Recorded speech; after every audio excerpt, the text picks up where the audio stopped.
Yeah,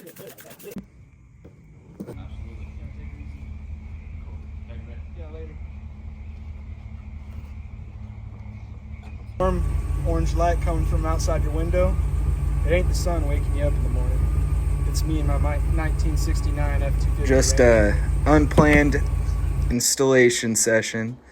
We had Dad on the camera, so enjoy the angles and shakiness. That thing hits hard. This one goes out to Treatle. Crazy. Dude, thing's hitting bright, boy. We got the front two buttoned up.